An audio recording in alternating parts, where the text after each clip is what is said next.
Usually like 15 seconds or so.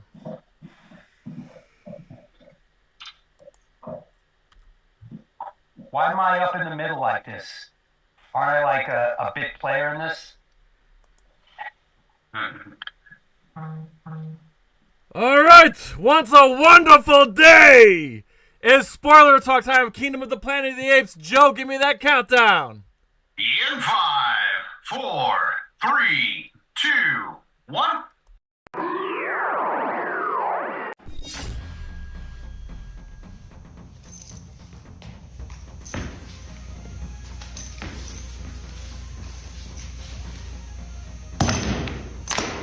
Get over here! Hi, I'm martial art master Daniel Pacino. You know me as the original Johnny Cage, Scorpion, Sub-Zero, Reptile, and Smoke. You are tuning in to NerdCage Live on YouTube, Twitter, Twitch. Don't miss an episode or you'll get caged. So let's finish him.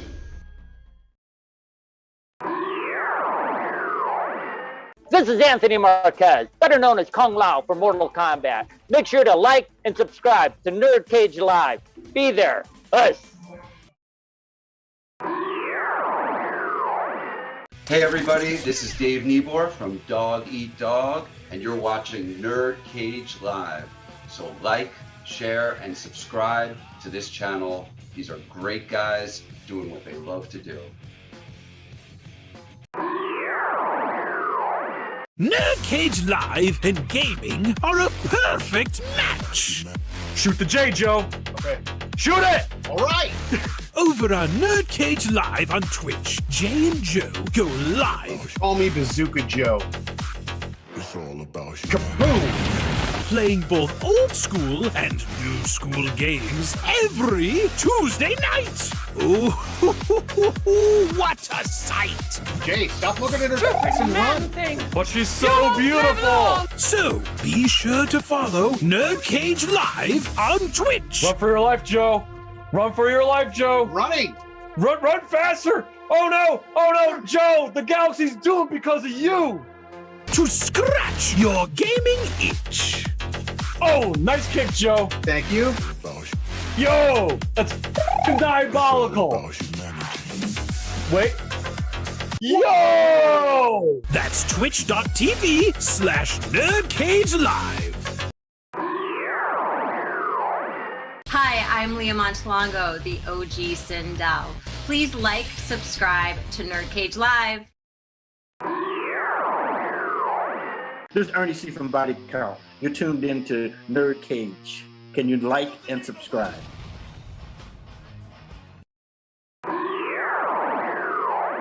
Hey guys, it's the original Shao Kahn, Brian Glenn, and I'd like you to subscribe to NerdCage Live.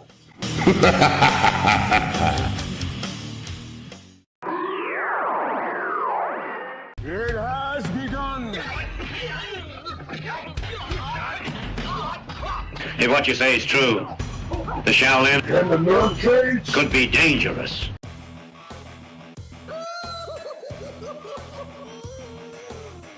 Greetings, citizens. You're now trapped in a NerdCage. We hope you have a smashing good time.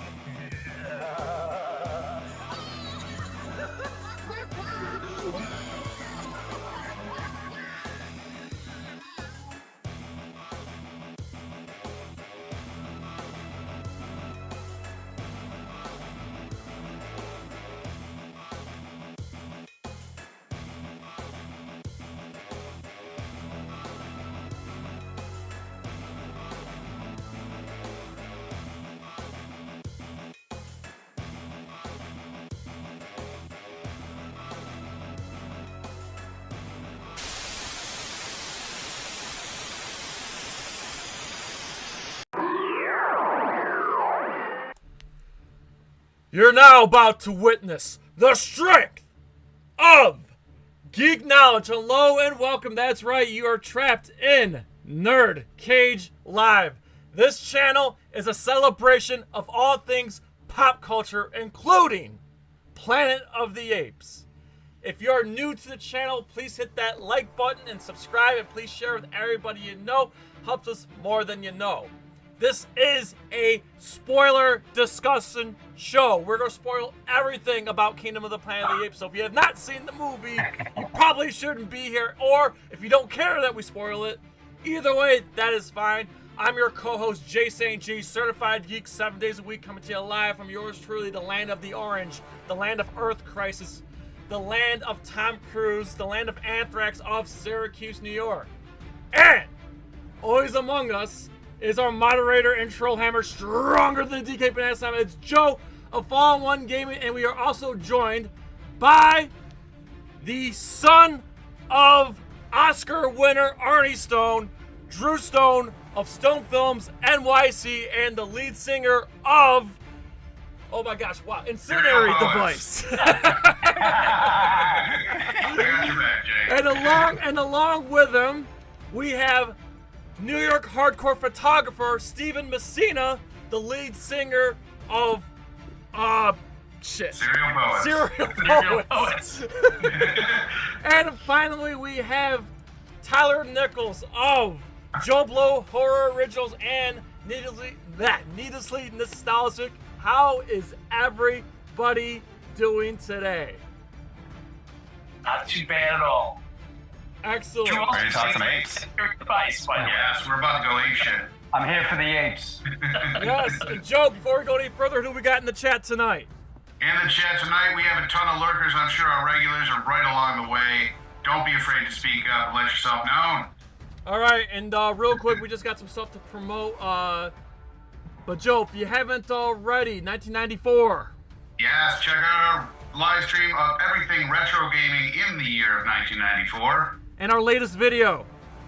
Yes, our unboxing video of the MK3 Sonya statue. And this coming Thursday on Twitch, Joe. This coming Thursday will be Bayonetta 2. And then this weekend, Joe. Yes, more Yoshi's Island. Yes. And of course, all right, Joe, go ahead and plug in social media. All right, if you want to get us on Twitter or Instagram, both handles are at nerd_cage. Our link to our Discord is in the description. Become a member there as well. And our Facebook discussion group, that is NerdCage Nation. We love everything you guys put up there. No spoilers, no politics, and for God's sakes, keep it civil. Yes, and of course, if you haven't already, please get yourself a NerdCage Live t-shirt. Like this one. Here's our top selling shirt. And again, any size, any color, even in pink. This is our second most sold shirt, the one-handed shirt. And of course, we're huge Mortal Kombat fans. We have several Mortal Kombat designs. And of course, we're huge Rocky fans. Get yourself a Rocky shirt, Prediction Pain. We also have If He Dies, He Dies. We got the MCU shirt. And of course, Joe's favorite video game of all time is The Legend of Zelda, not Resident Evil. We do have a Resident Evil shirt. We also have a Dreamcast shirt, PlayStation shirt. And of course, we have the Kaiju Godzilla / King Kong Monsterverse shirt. And of course, do not tell the RZA, get yourself a Wu-Tang NerdCage Live shirt. Again, any size, any color, whether you're a skinny booty collar, fat fuck, big or small, we love them all. Get yourself a NerdCage Live t-shirt. You're gonna love the way you look. I guarantee it. So here's what we're gonna do. These fine, handsome fucks you see on screen right now, they come from other podcasts and other YouTube channels. I want them to promote whatever they want to promote, but I also want them to give their general thoughts. Not a final rating, just give their general thoughts of the movie. So we'll start with over in New York City with Drew motherfucking Stone of the New York Hardcore Chronicles. So yes, promote whatever you want to promote, my friend, and of course, give your general thoughts on the movie. I don't have much to promote other than the New York Hardcore Chronicles Live, my band Incendiary Device, my 4 films on Amazon, the 2 books that I released, the other one that's in the hopper, the documentary I'm working on, and the dramatic feature film that's moving forward. Other than that, it's all good. I liked the film. I thought it was good. I enjoyed it. I found it entertaining, which is why I went to it. This is my general view of it, right? Like, on sort of and I'll be brief, on the Drew Stone scale of horrible, fair, good, very good, and excellent, I give it a good. Very well, very well. By the way, everybody, the links to everything he just described, the links are in the description of this video. And of course, we have Steven Messina making his NerdCage Live debut. Promote whatever you want to promote, my friend, and of course, give your general thoughts on the movie. Well, I sing in a band called Serial Poets, and we actually have a new 3-song EP dropping on all formats this coming Friday. And I am also working on a book of photography as well. And I also am part of the New York Hardcore Chronicles Live. And I really enjoyed the movie. I had high hopes. I really love the recent trilogy. And what was starting to worry me is that I'm also a huge Godzilla fan. And I loved Godzilla -1, and then when I saw the American Godzilla trailer, I got worried. And that made me worry about the Planet of the Apes movie, because I'm like, they can't do this to me 2 times. But I loved the Apes so much, and I liked it a lot more than I thought I would, and I really enjoyed it. I would say, I don't know how to give it a number yet, but the more I think about it, and I do intend to see it a few more times, because I found it, I didn't find anything in it that I really didn't like, so. Excellent. All right. And Tyler Nichols, just fresh off his trip from Los Angeles. Yeah, you can see my burn. I was going to say, you do look a little tattered, but yeah, so go ahead and give your general thoughts and promote whatever you want to promote, my friend, as well. So, I work for JoeBlow.com. We are doing a Friday night live stream thing. It's called Friday Night Frights. It will be this upcoming Friday, so check that out. I also have a podcast called Needlessly Nostalgic. We are going through the John Carpenter film franchise right now, and it has been awesome. Check out JoeBlow.com for other stuff, because I'm also a critic on there. And so usually when I come on this show, I'm the guy who has to kind of poo-poo everyone's opinion. Where I'm like, everyone's all super happy, and then I'm the guy who's like, well, these are the flaws. I just want to say, I loved this movie so much. Kingdom of the Planet of the Apes was so awesome. I'm not going to be that guy this time, because I have no flaws. I had so much fun with this film. Going into it, I had talked to several different critics who were disappointed with the film, and I could not disagree more. It hit in such a way that I wasn't expecting. There were multiple moments during this film that I got goosebumps because of how well done and how well executed the narrative was. This is a character piece in every way, and I think that my biggest concern going into it was that they were just going to make it more of a popcorny blockbuster. And after the Caesar trilogy, which was so character focused and just so good, I would consider it the greatest modern day trilogy. And so I had very high hopes to, high expectations, and I never in a million years would have expected this to, I wouldn't say it exceeded it. I would still put it behind War and Dawn, but those are the only 2 I'd put it behind. I absolutely love this movie, so I'm pumped to talk more about it with you guys. All right, Joe, your thoughts real quick. Yeah, so being a guy that lacked the experience of watching most of the Apes films growing up, I only got to watch the first one. I binged the entire series for about a week before I saw this movie, and I've been able to fill in the blanks and put my little ranking together and everything, which I'll probably show you guys later. But this movie is one of the few films that gives enough backstory and action-related content that you don't really need to watch the other movie. You can jump right into this movie and still be entertained. So don't be afraid, if you haven't seen the other Apes films, to be able to go and watch this one, because you're going to be impressed. This is my favorite of the series thus far, and that's saying a lot. Even though I wasn't really exposed to it at a young age, so I don't have that purist view, but I still think this one nailed it. Okay. For me, personally, I'll say this. As a diehard old school Apes fan, really enjoyed this movie, but it's not my favorite. I think it's far from the best, just because I think all the old movies are just that good. It was really hard for me to put this above some of the other ones.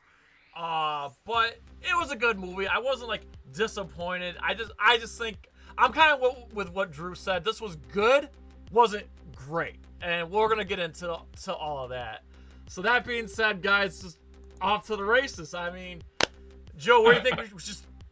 Well, I have a small itinerary for this, kind of to try to go in chronological as much as I can, remembering what I got. So I think we'll start with the opening with Noah, Suna, and Anaya with the climb.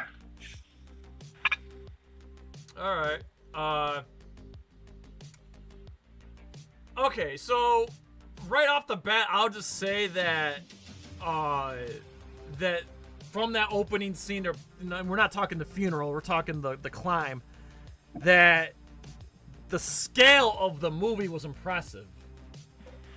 All those those sky view shots and all that was really impressive. I really like the fact that we got to see some of the the dystopian Earth and all the buildings being run down and like all the shrubs covering everything. That was cool. Yeah. That was the really world cool. building. Yeah. The world building in this movie is just unreal. They were able to do such a good job with like establishing the different tribes and just like the geography of that area. And yeah, I was very impressed with the world building. Now, I don't know if anybody else got the same vibe that I did, but when you see the cities like covered in moss and everything, kind of gave me the vibe of The Last of Us and the same type of world building they have. Yeah, I was kind of thinking the same thing.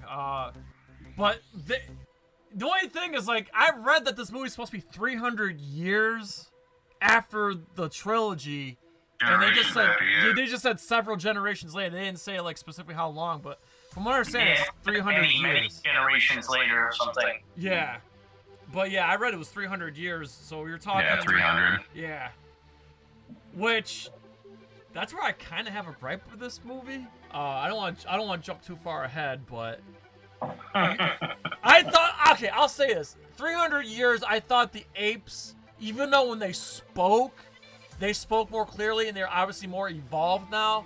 I just thought by now, 300 years later, more of the apes would be wearing clothes. Honestly. I know a lot of people waiting for that, for the uniforms and everything. Maybe it was just wearing armor. We caught them in the summertime. Yeah, they had. I'm confused. They had cloaks and like they had armor, like. Yeah, they have just kind of like top pieces, you know.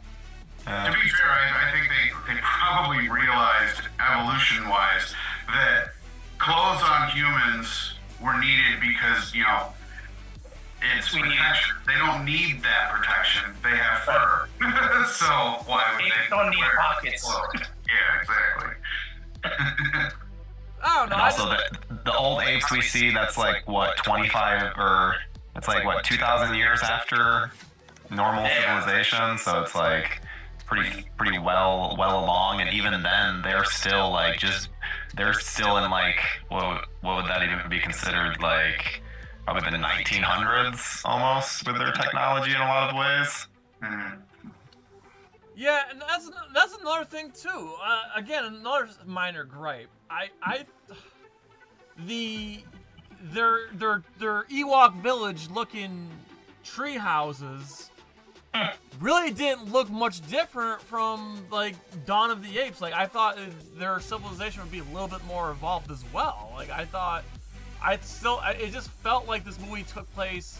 It didn't feel like 300 years in the future. It felt like maybe like 20 or 30 years in the future, not 300. Yeah. But you have to think about how much the human race didn't advance until like the industrial revolution. Like you look at, so it's like, yeah, they're not advancing much because they haven't gotten to a point where they can advance much. They made it very clear in the movie that getting that technology in the vault would be their massive advancement that would push them forward. Even the apes, like even Proxima Caesar is complaining about their slow evolution. Yeah. Here's where I have to kind of disagree with that, though, because, like, if they didn't have any prior source material to go off of, or building materials or anything, I would say yes, that they would go through the slow evolution. But when you have buildings and skyscrapers and stuff around, why wouldn't you utilize that instead of, well, here's a tower and a field, we're just going to build around it? I bet part of that, I mean, it's all speculation, right? Yeah. Is that, I think that the apes want to embrace their own community and culture, right? Yeah. I mean, I think that's a big part of it, and that's why sort of they veered over and probably a conscious decision. This is how we want to live, close to the earth. We're not trying to modernize to the point or mimic what the humans did, a couple hundred years ago. We want to live, our own lives. I think as far as that sort of Ewok village goes, I was just thinking now, in a certain way, it's kind of like they're living off the ground, kind of up in the trees. They're apes. Like indigenous people. Yeah, true. Yeah, very true. right? Yeah, when they're in the airport, it's very clear that it's like they don't know anything, because they're mentioning, the one guy's like speculating where it's like, this is maybe even where they learned things, where it's like it shows just how much information has been lost. Because why would they know that? Why would they know that? They can't infer these things. They don't know. They don't know, have the same level of knowledge that humans do, because they don't have the context. I think part of one of the things that these films have to drag around with them is the baggage of the past, the first 5 films, right? Yeah. Now I'm the oldest one here right now, and the first 5 films were huge in my childhood. I remember were huge in my childhood. I remember when a couple of them came out, and we, as lovers of those original films, keep referencing those films. It's like, and this new series has to like drag that baggage behind them in a certain regard. I think if it was totally unattached, we'd probably be like, it was amazing. Although some of us feel that way. But I think one of the things that King of the Planet of the Apes has to kind of grapple with is in all these films, right? And we mentioned the Tim Burton film earlier, is like they have the specter of these groundbreaking films looming over them. Yeah, no, that's 100% right. And now I grew up with the movies too. It's just my mom showed them to me. I mean, I wasn't around when they were coming out, but my mom showed me all these movies when I was 10, and I got hooked on them. It's been my, one of my favorite movie series, ever since. Although Salsa Teva Smoke, I see you in the chat. Thank you so much for popping in. She's just asking, how do you guys feel about the movie referencing the second movie? I'm trying to think. Are you talking about Beneath the Planet of the Apes, or are you talking about Dawn? Yeah. He's gotta be referencing Beneath. Yeah, I mean, there are some, small references here and there. Yeah, I thought that was. In fact, even my girlfriend elbowed me. She says, "Oh yeah, that's a reference to that movie." I thought, speaking of Beneath, when they first would, show the gate, when they were trying to pull the gate open, I almost thought that we were going to see like some sort of bomb. Like that's what I thought. I thought for sure we're going to see the when she was like, "Don't open the door," like that's what I thought. Maybe we were going to see sort of an homage to that, But one thing I really did like about the film is how they do pay homage to the original series. Yes. In a lot of scenes, in a lot of ways, right? When they pick up the doll, the doll, and the scarecrows, right? Yeah. We call all humans Nova. I love that. Right. Oh, and even down to when they're chasing Nova in the cornfield. Yes. That harkens back to the human hunt. Oh my God. aerial view, just like in the first one, when you saw the moving towards the target. Yep. Can I just say too? They do something. There's something that happens in the original Planet of the Apes that has always bugged me, just because of how it's directed and shot. It's where like Taylor essentially falls out of the net, like the apes come up try to net him, and it's so obvious that it's like him like doing it and not actually like. Not actually him breaking free. It's like he was never stuck in the first place. This movie does that, but in a believable way. And as soon as they did it, I was like, yes, that's what I wanted. Yes, that's all I wanted my entire life. Thank you so much. And I like that you also heard some of Jerry Goldsmith's score in there, the piano and stuff. Yeah. When I heard that, I just wished that they just went with that, you know, that sort of haunting, echoing, you know, yeah, it was. So I really enjoyed the sort of references they made, being a fanatic of the first series. So I thought that for me as a bit of an old timer here, that really kept me in the game, like. The references to the and then even the beneath stuff, like, you know, being underground and going through, you know, those sort of references really kept me engaged. I think they did it tastefully. I liked the girl. I thought I'm glad that she kind of spoke up. You know, like I liked the character of the girl, and then obviously what we learned about her later, there were a few things I saw that I'm like, that'll take some explaining in my head. And then when you see her at the end, I was like, okay, like there was a scene, I don't want to say with William Macy. You can say whatever you want. Spoilers. She basically put like a rear naked choke on him. And I was like, wow, that looks like she knows how to do that. And I'm led to believe she was some sort of military by the end of the movie. Yeah. Are you guys familiar with? She's like the best human character in any of these movies. Are you guys familiar with her as an actress? Have you seen her before in anything? Yeah. Yeah. Right. She was on the Witcher. Oh, you're talking about that show. Oh, yeah, okay. Yeah, I know. She's like the main character on The Witcher. Oh, okay, yeah. Freya Allen. Yeah. I'm not gonna lie. I'm actually the opposite. She was good. I thought she was good. I mean, me and my gal are big fans of The Witcher. Okay.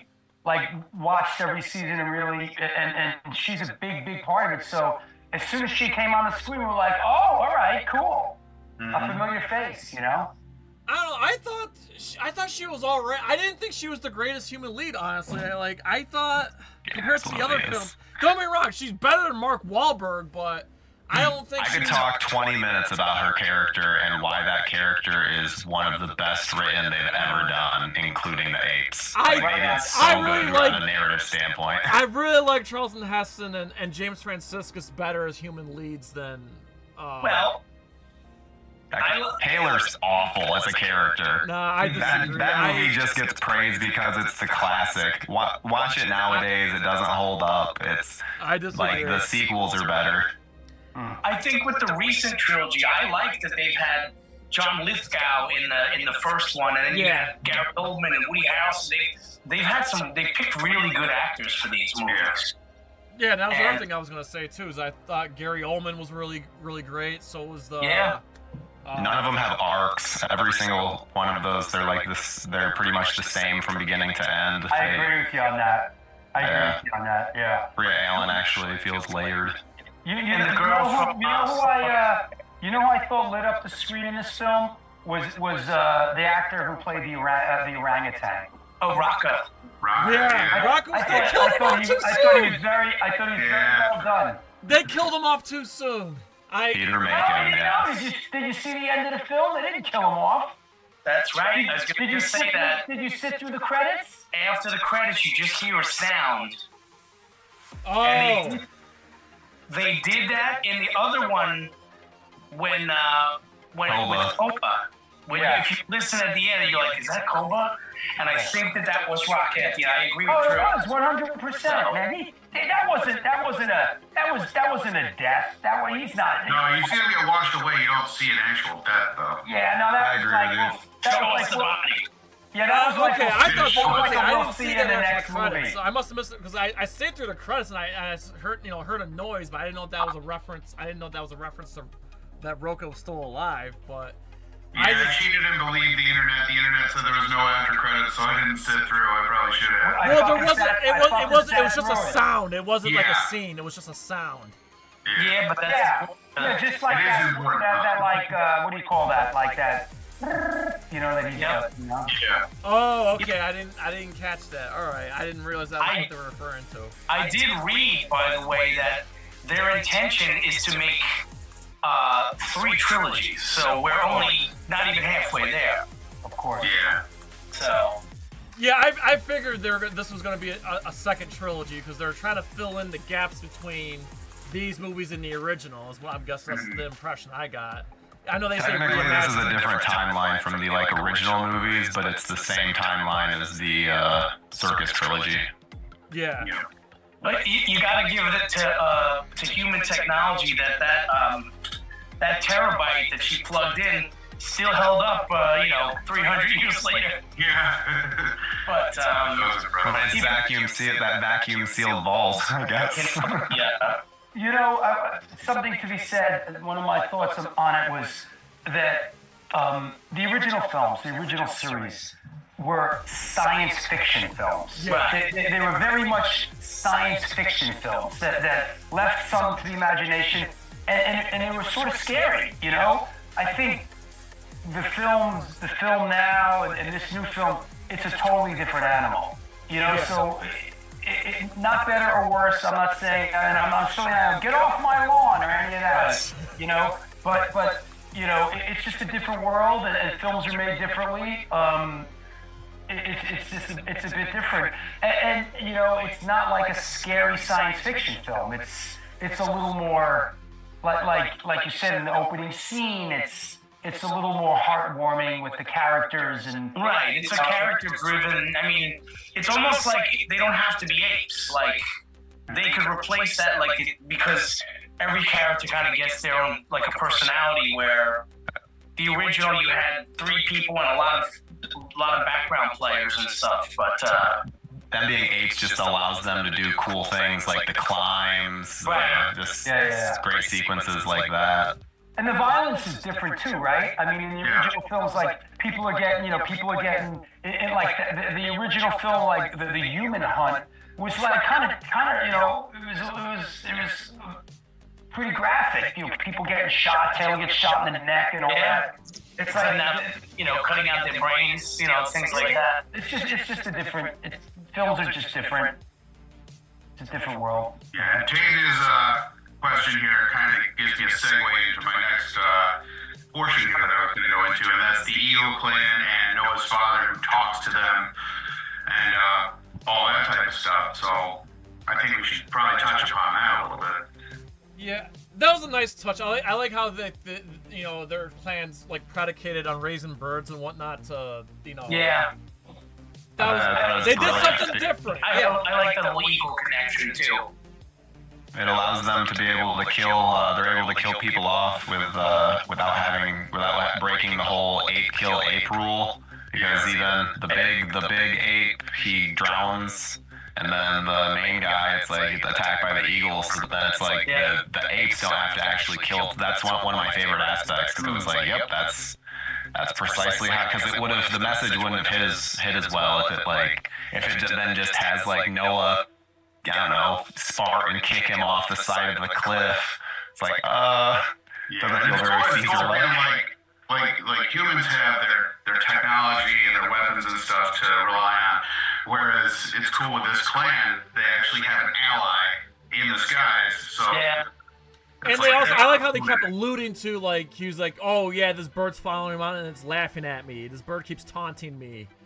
You know. I like that. It's all very, a lot of, to me, there was a lot of American Indian references, like with the relationship with the birds, and we always leave one egg, and this and that, and I felt like there was a lot of kind of metaphor in there, but yeah, I agree. Yeah. And another thing I was going to touch on is when they go to the tunnel, they find that blanket and everything, and they realize that echoes, which are the humans, are actually closer than they thought. Yeah. Also, I like how they kind of reference the old movies where, like, hey, you can't go beyond the tunnels, that's forbidden. Like, it's the forbidden zone. Yeah. You know? That's a nice little tribute to, like, it's like, yeah, they have their own version of the forbidden zone. Yeah, they're definitely very conscious about like the vocabulary they're using, where it's like they could have said other things, but they know that saying it this way is very apes and would work with the prior. Because it's like, yes, it might not be in the same world as like the first 5 films, but that doesn't mean they're not going to reference and like show homage to those things, like, which is great. I think that's how you do it. I got a little bit of a gripe that I thought was a little odd. There's one gorilla and one orangutan in the film. Yeah. I'm glad you brought that up, Drew, because to this day, in 10 Planet of the Apes movies, we have not seen one female gorilla. To this day. None of the other movies ever showed a female gorilla. I'm not nitpicking. I enjoyed the film. Yeah. I'm just saying it was like there's one bad guy. He's a bad gorilla. Yeah. And one orangutan. You know, I guess they don't mix. There was more than one orangutan in the last few movies. Maurice was the one. There was a few, I think. I guess I'm just talking about this film. Well, this one you're absolutely right. I mean, maybe they're in different villages. I mean, maybe the gorillas, they live in different,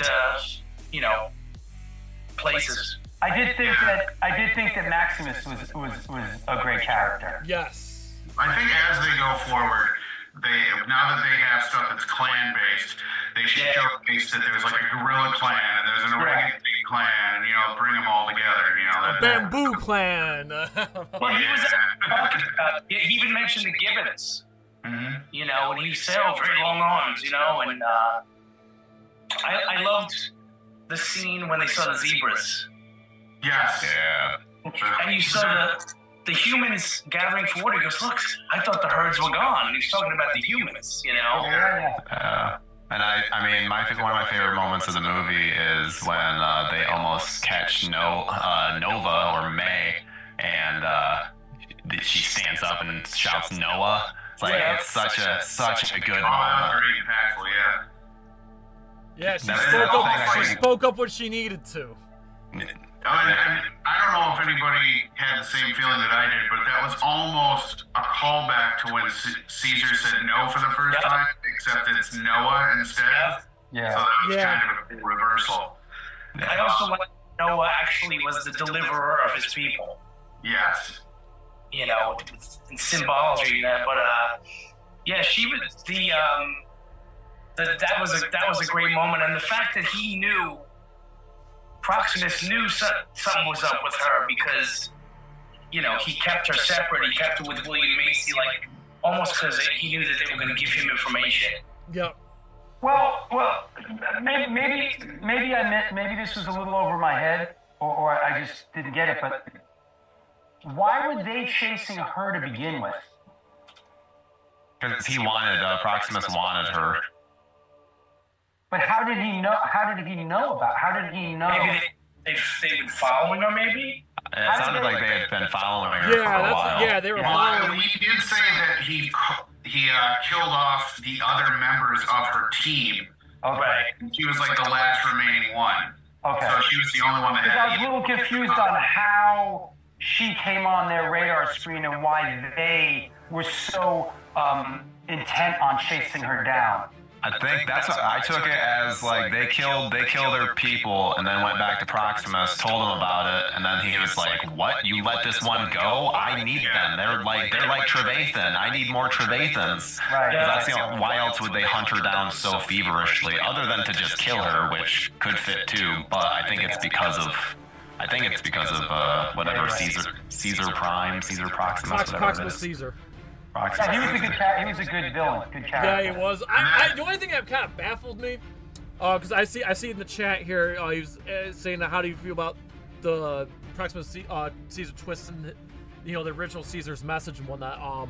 I like that aspect. The only thing I found a little off-putting was that I didn't like. This is where I have a gripe with this movie because it was just weird to see on screen. Was that he was willing to enslave other apes? Right. I didn't. That didn't work for me. I'm sorry. I'm used to seeing obviously humans being enslaved by the apes, not apes enslaving other apes. I think he got the message twisted, and I think he thought he was following Caesar's, which he got some of them right. Yeah, it was a perversion. Following Koba than Caesar. Yeah, it's like a parallel of Jesus and the different things that people do with Jesus and the things that people do crazy things in his name and some people do good things, but so just shows how different people interpret the same message. Yeah, that I understood that. I just like I said, I just found it weird that he was willing to enslave his own kind. That's all. Well, Rocco pointed out, he's like, how dare they use his name? They were kind of like a cult, I mean. Yeah. And I do like it. I really, like I said, enjoyed some of the imagery, like when they make it, when they're, you can see that's the Golden Gate Bridge, You can kind of make oh, okay, I get it. Oh, yeah. Yeah, I love that stuff when you're like, oh wow, so that makes sense. That was San Francisco. They were probably, climbing up, those are the ruins of San Francisco. Well, that's where it all started. Yeah, right. I love too that they didn't show what they were seeing through the telescope. That just made it even better. The whole time I'm like, please don't show it, please don't show it. And that was great. For a moment I saw it when we first saw the girl, when they were walking around and they were going to head towards a body of water. I thought we might actually see, she was an astronaut, maybe there was a crashed ship like Taylor's was, I was beginning to wonder the same thing, honestly. I didn't think that. That didn't cross my mind, yeah. Especially when they play the old music and everything, but, that would have been cool. I wonder how far-fetched it is that someday along the line, they're actually going to end up pretty much, when the timeline permits. Yeah, Tyler? When the timeline permits, it's going to circle back and they're going to end up... They'll naturally do a Planet of the Apes remake. It's just like a natural sequel in the timeline. Yeah. Well, remember, in the original trilogy, they referenced astronauts in space and Lost in Space. They did. And it was the name of the ship and everything. Yeah. And I hate to jump extremely forward, but now that in the end you see the apes with the telescope and the humans with the SATCOM chip, I think it's probably going to be a space race between the two species. That's what I'm thinking. That brings me to Taylor's question about do you think there'll be astronauts and stuff. I think there will, but I think it's going to be a space race between the two of them. Well, they kind of leave it, they leave it as, I know she goes back to, her people, but it's sort of like, who are her people, and, what are they all about? Well, she can't even truly go back to her people because her people are quarantined away because they're not immune. So it's like she can't even technically go in with them because she's technically infected. So it's like, where in the world? Where did he go? The other voices that responded back, where were they?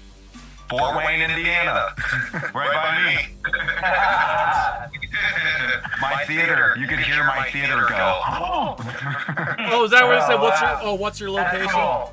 Yeah, they said Fort Wayne, Indiana. Okay, it was kind of hard for me. I couldn't hear what they said when I saw it on IMAX. I couldn't really hear what the hell they said. You know what it reminds me of kind of a little bit is the whole Walking Dead kind of premise. Yeah, for sure. When they're sort of putting it out there. But when you think about it, the apes were there before the Walking Dead, so... Yeah, but I'm just saying the whole thing with who's out there and, that whole bit. Yeah, but I think... Of the when she pulled the gun and he was like, you can go, but are there more of those in Yeah, there? there are more of those. Yeah.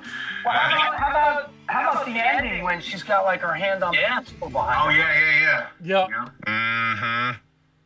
She still doesn't trust him. Where it's just like that shows she didn't trust him the whole time. Yep. Well, you gotta have that because we have to have that human ape tension. Like we need. Exactly. that. Yeah. And I mean, oh, sorry. No, go for it, because I was just gonna say the final 5 minutes made me so intrigued for another movie. Like I am so ready for another film. I think, honest to God, I think the whole final act was the best part of the film. I think the pacing for me felt a little slow, like a little bit, but when it got to that final arc, the final act, my God, that last sequence was amazing. It really was. Like the whole movie was building up to it. It was a slow burn, a slow build-up, but my God, that ending and final sequence was just amazing. That's what saved, I shouldn't say saved the movie, but that's what made the movie good for me was that final sequence. I think it's the best one since the Wahlberg debacle. Yeah, well, do you think it's better than the last three? Than Rise and War and Dawn? Me personally, yes. Okay.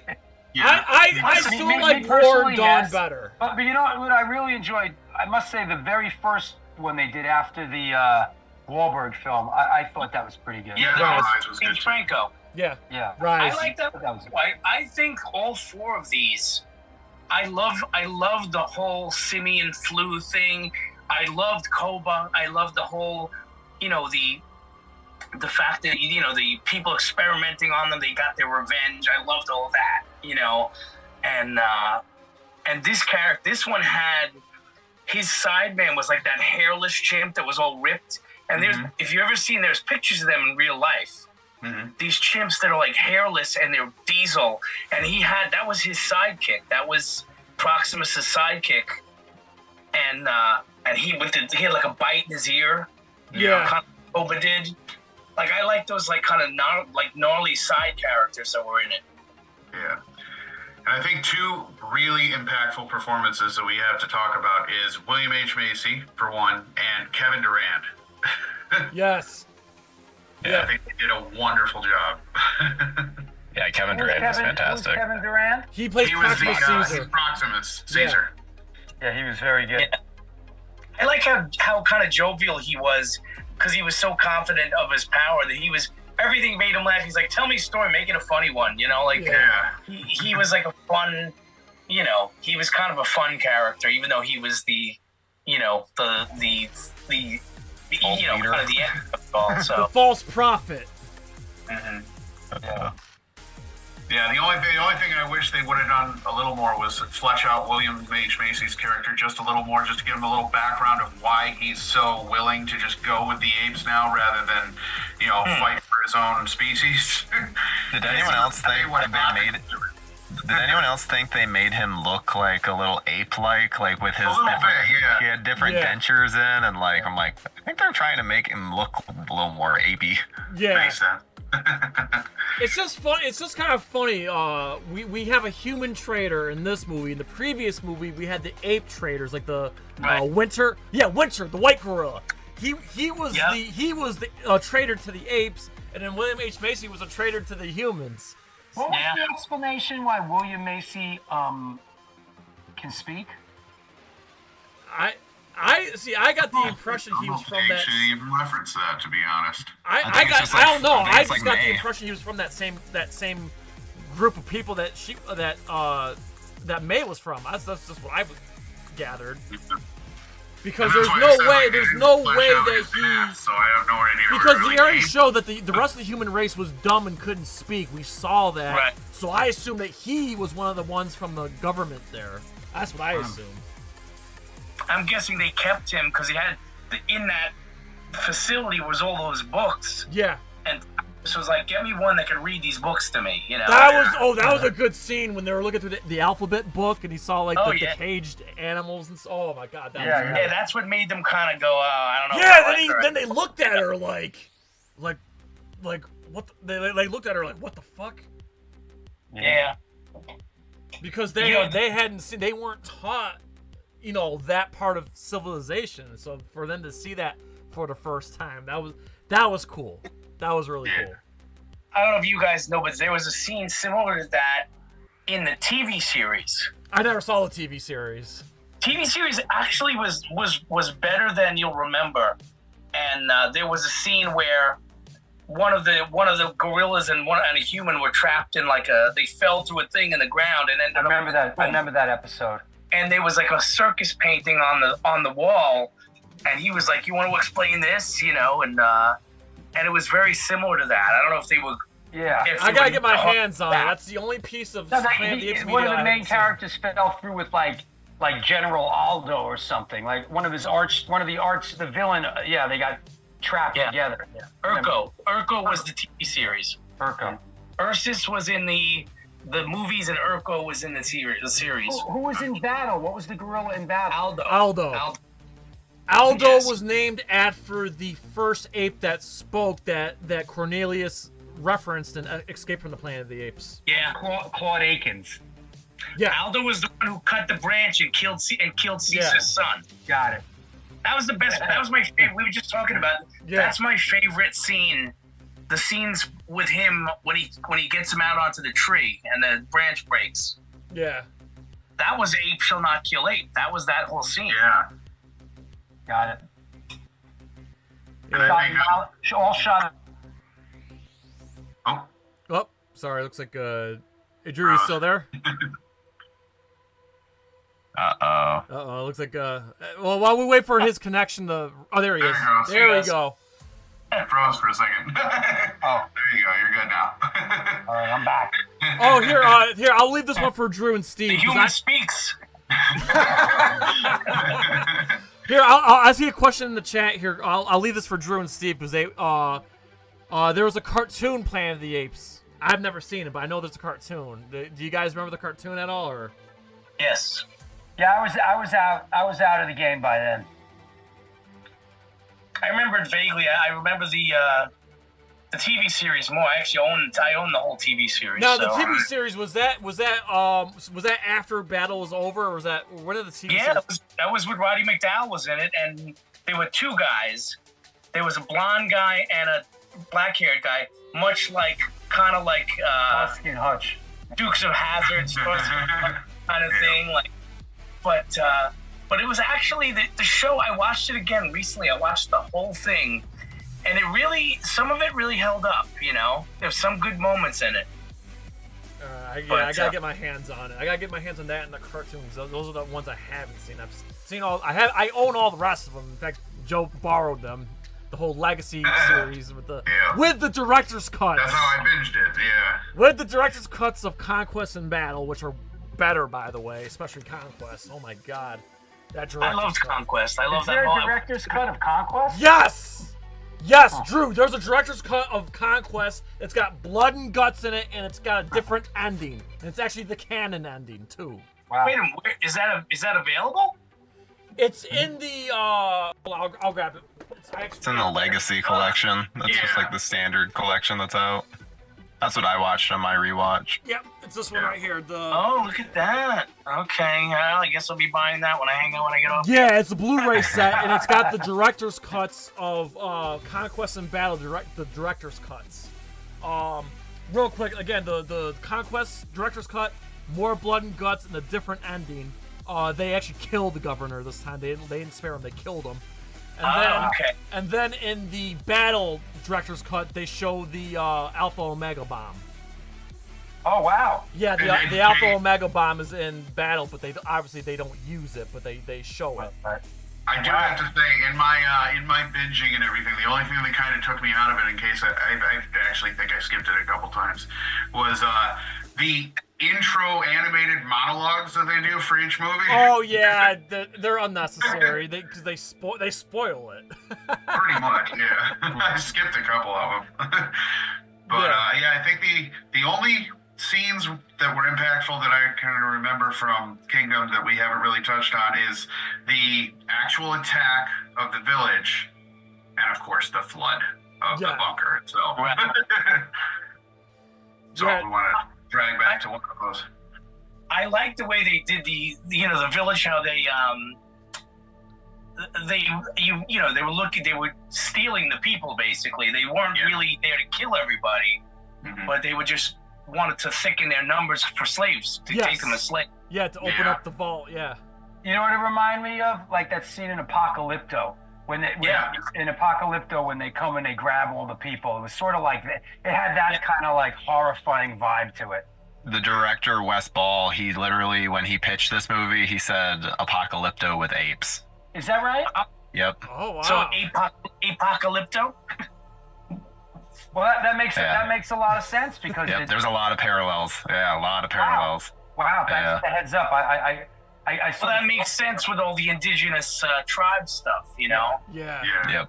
Also, like how can we talk about how great the intensity was when Noah was hiding, and they're like, "Look, we found his horse," and he's like, "Oh shit!" Like, oh my god, you felt for him. Like there was an intensity there. You feared for Noah's life because you saw how powerful and savage, Proxima Caesar's tribe was, and like, oh man. Yeah, the first time you see those tasers and you realize, oh, they actually have some tech, you know? Yeah. Stolen tech, that was but exciting. Tech. Yeah, that was cool. They didn't fall prey to anything like any sort of, well, we have to have this kind of thing. We have to have that. And, I don't want to use the word woke, but I'm glad they didn't go into anything too like, oh God, did we really need that? Yeah. They avoided it, and that made me happy. Well, they avoided that because it's a friggin' ape movie. Yeah. So, how are you going to jam that in there? But somebody's going to be out there going, there really wasn't enough gorilla representation, and there really wasn't enough, spider monkey representation. To be fair, Rocco was gay. Yeah. It's funny that because the only Rocco. Rocco, with the orangutan. The one that the orangutan. Rocco. Sorry, Rocco. Well, because when he was talking about his friend, he said, "Well, he was my universe." Yeah, my okay. My world. I didn't. Yeah, they weren't really Went over my head. If you didn't really pay attention, you would miss it. But could have just been best friend. Yeah. I mean, it went over my head. I didn't realize that. I'm like, oh, okay. Like I said, he was a great character. I still felt that. I mean, he didn't die, but I feel like that they outed him too early. I'm like, damn. Like when he's coming back. You better believe it. Yeah, he had almost like a James Earl Jones. I mean, you got to think of it too. Like even Koba in Rise he was in it, but he wasn't much of a character. But then in the second movie, they really developed him. So yeah, I'm sure they'll do something similar. Koba was such a good character, and he, I loved the whole their kind of uneasy truce that they had. Yeah. I was just listening to another podcast over the weekend, and I didn't realize this. So when they did Dawn of the Apes, the original script was different. So when Matt Reeves came in, he goes, "Dude, I don't like the script. Let me rewrite it." So when Matt Reeves came in to rewrite the script, it was his idea to make Koba the villain, and Koba one of the main part of the story to set off the war. Like Koba wasn't originally going to be like a standout character until Matt Reeves made it that way. I think it was a good decision. Yeah, there's a lot of shit that I learned when I was listening to this podcast. Another thing, going back to the trilogy there, I did not know, but Malcolm, the guy that's played by the guy from Terminator Genesis there, right. They explained, so I guess it never made it to the film. It was actually it was in the script, but it never made it to the film. But apparently, it was Woody Harrelson killed him. Oh. Yeah, that's why he's not. That's not why he's not in the third movie. So I guess Woody Harrelson. So Malcolm went to Woody Harrelson's character and said, "Hey, don't kill Caesar." He was trying to plead to Caesar for him not to spare Caesar, not to kill him, not to hunt him. And then he's pretty much just said "F you" and shot him in the head.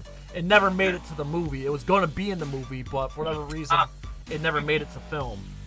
So in case you guys were wondering what happened to that character, that's what happened. I was listening to a bunch of Apes podcasts over the weekend. So all the Apes, I'm making like the round of the Apes right now. So everybody's talking about the Apes right now. So This and of one's course, still the biggest action scene in the entire film, the blowing up of the dam and the flooding of the water. I loved it. Loved it. She's like, this is our technology. You can't have it. Oh. That was, love it. That made the movie for me. That whole ending sequence made the movie for me. Yeah, and of course, I don't know if anybody Apes else can't had the same swim. reaction that I did, but when the gorilla gets caught in that pipe and drowns and everything, that was a big moment. I was like, yeah, fuck you, dude. Well, dude, apes can't swim. That's what makes that scene fucking good. Is apes can't fucking swim. So he was quite a villain. He was quite a villain that guy. Yeah, he was good. I think he was more menacing than Proximus was. Yeah, for sure. Yeah. Well, that's the thing. Proximus didn't have to be menacing because he had those two guys. He had the big guy and then he had the hairless guy. You know. Yeah. Yeah, the muscles of the. Always get somebody to do your dirty work. You know. Yeah, but yeah, that was definitely a cool fucking scene there. And of course you're hoping that Noah's gonna escape. I mean, obviously he does, but that whole tension was there. And then finally, after the whole place was fucking flooded, and they're up top. They made it to the top of the base, and we get that final showdown. And then here come the flying birds. And I couldn't help but wonder, like, all this energy to try to break the door down. Didn't anybody think to just send some people up to the top and look at nobody looked around the island at all and check out like the air vent? You could climb in through there. Right. Like nobody looked for a back door. Nobody looked around the island for any other entrance and said no. Well, that's sort of like the the thing in the Death Star that they were able to shoot the one thing and blow the whole thing up. Yeah. Agreed. Yeah, I hope that they don't wait too long. I mean, I would be thrilled if they did like a movie a year, sort of like Peter Jackson did Lord of the Rings. Those films were shot at the same time. But here's the thing: this movie did well. I think Tyler, what was the box office number? I think it was like 60 million. It was 50 plus, I saw. Yeah, that's just in the United States, not worldwide. So that's gonna. Yeah, worldwide opening was supposed to be 150. Yeah, so they're gonna get the green light. This is gonna. It's probably gonna dominate this weekend too. But when Furiosa comes out next week, then that looks amazing too. Yeah. So when Furiosa comes out, the Apes' reign will be over. But the Apes have another week to. The Rapes. No rapes. Planet of the Rapes. Okay, demonetized. I said Apes' reign. That's the next movie Apes' reign, not. That's the next film we'll go see. Furiosa looks. I love because George Miller directed it. Yes. I know. I can't wait. I'll go. Yeah. I noticed that the credits that Andy Serkis was like the creative consultant to this. Yes, yeah, he was the motion capture supervisor. I'm glad. I didn't know that he was. Awesome. Yeah, the lead. He's literally like a first of his kind actor, that kind of thing. So. Yeah, we got numbers, guys. It was had like a 130. sit down with Serkis. Yeah, 130 million. 130 million. Just got it in the chat here. Nice. So they'll make more. Films like this are worldwide releases now, It doesn't just play in America. It's huge audiences everywhere. A film like this, Yeah. Well, what will be interesting is will Wes Ball, the director, come back, because he's supposed to be doing the Zelda movie. Mm-hmm. Which, another topic for another day. But after watching this movie, I'm like, yes, this guy can absolutely do Zelda. Hey, I don't know about you guys, but I had to fucking sit in the movie for 26 minutes, sitting through fucking coming across and oh yeah, that was almost hell. There was so many. Almost a half hour. Yeah. Well, I went to the sneak premiere, so they only showed like 4 trailers. Yo, I'm telling you, I looked at my thing. It was 26 minutes. I believe it. It just kept coming. It was a little random. And nothing looked good. Yeah. Yeah, showed nothing, but they showed Mufasa. Make sure they're all good. Yeah, there's really like I said, other than Furiosa, there's really like nothing else really coming out that I'm like super excited for. I can't wait for Deadpool and Wolverine. I was gonna say Deadpool and Wolverine. Yeah, but that's not till damn near August. That's the end of July. Yeah. I'm saying like there's nothing coming out like other than Furiosa this month, and there's really nothing coming out in June. I can think Does of the either. Deadpool Wolverine thing happen in the same universe as the X-Men films, or is it like a different? Like He's being brought into the MCU. Okay. So he's gonna like kill they're off literally all the pulling Fox him away from timelines. X-Men, yeah. Okay. Yeah. I was just wondering. Oh, Bad Boys is coming out in June. Okay, I totally forgot about Bad Boys. They haven't really been promoting that movie much, so I totally forgot. I forgot that was coming I wonder out. why. I wonder why. Slap hold around the world, you know? Yeah, something about being a bitch slap. I hope there's a slap in the movie just to capitalize on it. That'll be hilarious. You couldn't pay me enough to see that film. Oh, I have to say, I love chance. those movies. I'm Not a chance, right? The last one was terrible. I It's liked terrible. it. I liked terrible. it. I still think the second one's the best one, but I still like the third one. The first and second one I've watched, but nope, not the third. The Sean Penn Bad Boys was great. I mean, I know it's only a Netflix release, but I'm more excited for Beverly Hills Cop 4. Axel Foley, yeah. I want to see if he can still do it. I didn't know that was happening. Yeah, it's gonna be a Netflix release, so. Is it a movie or is it a show? It's a movie. It's a movie, but it's going straight to Netflix, so. Alright. Alright, so you guys just want everybody just give our final thoughts then? Yeah, I think we covered everything. Final thoughts and rating? Yeah, so what's the rating scale? Yeah, okay, so yeah. 1 to 10. Yeah, 1 to 10. So Drew, we'll start with you. Give your final thoughts, like give it 1 through 10, and then feel free to promote whatever you want. Promote floor is yours, buddy. Yeah, so I enjoyed the film, and for me, a film like that, we go out, there's an AMC theater a couple blocks from my house where I live with the reclining seats, and a film like this, me and my gal go to, and we sit up close, and, you know, she brought a blanket, and we just, you know, a film like this, or Oppenheimer, or something like that, certain films are made to be seen in a movie theater, and to me, this is one of those films. So, you know, and so will the Furiosa film and that kind of stuff. We go out and we go to the movies. And that's something that I still cherish. And this is one of those movies, and I liked it. I thought it was good. And, you know, I'd say, you know, on a 1 to 10, you know, I'll give it an 8. I enjoy it. Awesome. And then go ahead and promote your channel, promote whatever, and any upcoming shows. Check me out. I do a show called the New York Hardcore Chronicles Live. We're 320 episodes into it. Talk with a lot of music people and authors and actors.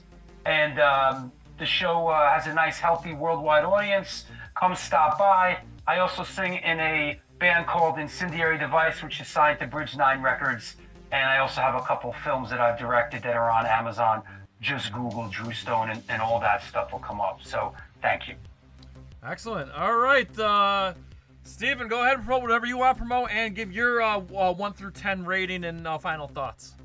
You know, I gotta tell you, what I loved about this particular discussion is it made me realize how much I liked it. You know, like I liked it and all the points we all pointed out.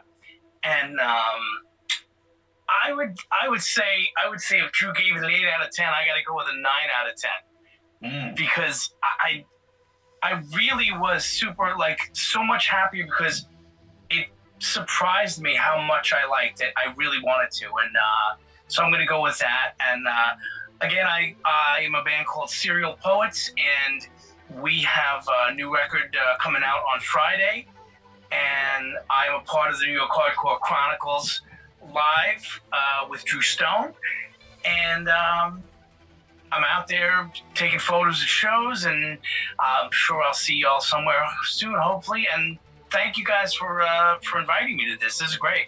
Excellent. Yeah, we're glad you came. And Tyler, go ahead, man. Promote whatever you want to promote and give your final rating. So I went into this, I was in LA and talking to different journalists that had seen this and Furiosa, and they were dogging both of them. And so I was really just like I don't know, a little trepidatious going in, and then Jay texted me saying he wasn't as into it as he wanted to be, and like, what in the world? What's going on? So I went in with low expectations, blew my expectations out of the water. Loved this movie so much. I really like character pieces, and this one just connected with me in a big way. So I would say this is an easy 9 out of 10. Big fan. So, and yeah, in terms of promotion, check out Needlessly Nostalgic. It's a fun little podcast that I'm on, and check out the Joe Blow Horror Originals this Friday, because we are doing a Friday Night Frights live stream where we're going to be talking about The Strangers Chapter 1. So yeah, check that out. Yes, and I'm actually going to be working on that interview tomorrow, Tyler. That's supposed to go up on Tuesday. So nice. Look forward to that, guys, as Tyler went to LA to interview the cast of The Strangers Chapter 1, and I'm glad I get to put my grubby hands on it and release it to the world on Joe Blow Celebrity Interviews this coming Tuesday. So look forward to that, people. All right, Joe, your final thoughts, and give your rating. All right. Well, this film for me, definitely, I'm just going to go right out there with the rating. I'm going to give it a 9 out of 10. It blew me out of the water, too. And, binging everything a week before gave me a lot to go off of. And, this, like I said, this could be a standalone for me. But, I mean, this is about as good as it gets. I always leave a little bit of room for improvement. And I'm curious to see where they go from here, especially when they're thinking of doing a 3-trilogy run. So, I was very impressed by this film, and I'm also now that I've seen them all, and you have your ranking video out there, if anybody hasn't seen it. Yes, I'm thanks just for the plug. Run right through it right now. I'm not going to really go into detail, but I'm going to run right through my little rating here, just so I can be a part of it.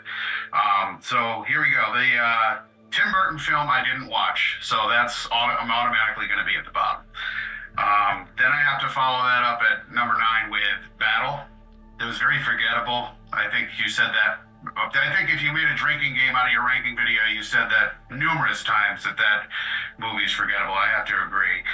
8 was Beneath the Planet of the Apes. That's just, for me personally, it kind of took me out of it, taking your face off, doing the whole telekinetic thing. And it was a little too over the top and silly for me, but, I can kind of get into it. That's why it's not dead last, but, it was not really for me. 7 would be Dawn of the Planet of the Apes. 6 is War of the Planet of the Apes. That's literally just killing each other off. There wasn't much substance to it, but, I was still enough action to keep me into it. 5 is Escape from the Planet of the Apes. 4 is Conquest. Number 3 is Rise. I enjoyed the origin story of the new trilogy. 2 is the original Planet of the Apes. I have to put it up there. It is the original. It has the original twist. We all know how well Charlton Heston was in it, so I have to put that up there. And 1 is Kingdom. Wow. I'm glad to see that Joe's a fan of the franchise now, and he put this number 1. Took a while, but I got there. All right, and Joe, while we still got you here, just real quick, 1994. Yes, check out our live stream for retro gaming, everything in the year of 1994. And our latest video. And our Sonya statue unboxing for Mortal Kombat 3. This coming Thursday on Twitch. Yes, Bayonetta 2. And this weekend on Twitch. Yoshi's Island continues. We'll likely finish that up, too. All right, again, thank you to everybody who came in. I'll give my final thoughts. Again, I already put out a spoiler-free rapid review, but to echo that, I'm still going to give this a 7 out of 10. Just keep this in mind. I grew up with these movies. Most of these movies are just that so great. The whole entire franchise is that great that it was just hard for me to put this one above some of the other ones, but this one's far from the worst. This is a good one. This is a good one that everybody should go see, which is why I'm giving it a 7. I think the human lead could have been a little better, but the movie just looks amazing, feels amazing, and just really great build up at the end there. That being said, what makes me excited right now is what is going to come next. Kind of like what Rise did for Dawn and War. I can't wait to see where they go next with the franchise, which is why I feel like this is another set-off point. Which is why I'm gonna give it a good 7, because there was so much to like. Even though I can nitpick the hell of it, but there's still so much to like. So 7 out of 10. Go see it. As Drew just said, this is a movie made for the theaters. I saw this in IMAX. It was great. I saw it in 40X. Yes. So seeing it on the biggest screen possible. Again, it also makes me happy that Planet of the Apes is on top of the world again. It just makes me happy that this franchise is still going and they find new ways to bring it back and whatnot. So it's exciting times to be an Apes fan, and you know, if you're a fan of science fiction, it's a great time to be a science fiction fan and a great time to be an Apes fan. So yeah.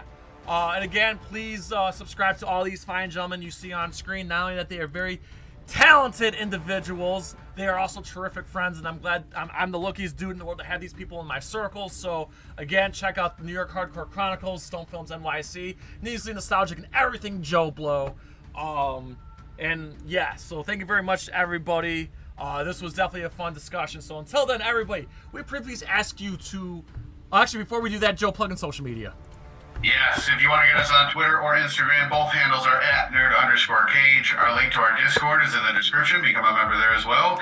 And our Facebook discussion group, that is NerdCage Nation. We love everything you guys put up there. No spoilers, no politics, and for God's sakes, keep it civil. And of course, the best way to support us, everybody, is to get yourself a NerdCage Live t-shirt. Plenty of shirts on our T-Public link in the description. Any size, any color, if you're skinny, booty color, fat, fuck, big or small, we love them all.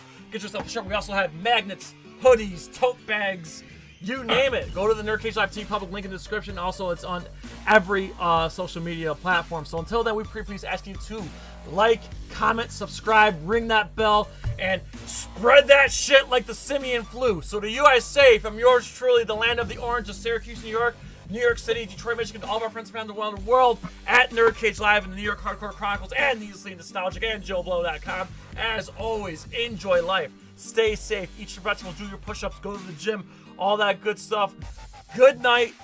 God bless. And have the best day of your life. And one last thing. If you're anywhere around the Regal Cinemas, make sure you pick this thing up right at your local theater. Yeah, I didn't see that. I gotta get that. Yes, and we'll have some more videos dropping this week, guys, and we'll have some upcoming live shows coming your way soon. Good night. NerdCage Live and gaming are a perfect match. Shoot the J, Joe. Okay. Shoot it! All right.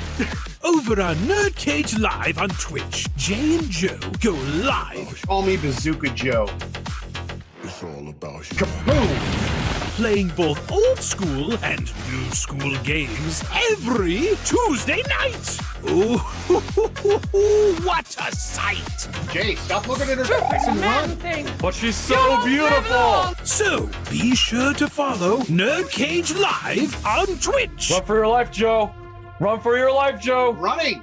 Run faster. Oh no, Joe. The galaxy's doomed because of you. To scratch your gaming itch. Oh, nice kick, Joe. Thank you. Yo, that's diabolical. Wait. Yo! That's twitch.tv/NerdCage Live. Ooh, trying to get out of the NerdCage, are ya? Well, before you go, hit that subscribe button. And if you're really intrigued, ring that bell. Thank you for dropping by. Until next time, tell everyone you know about NerdCage Live!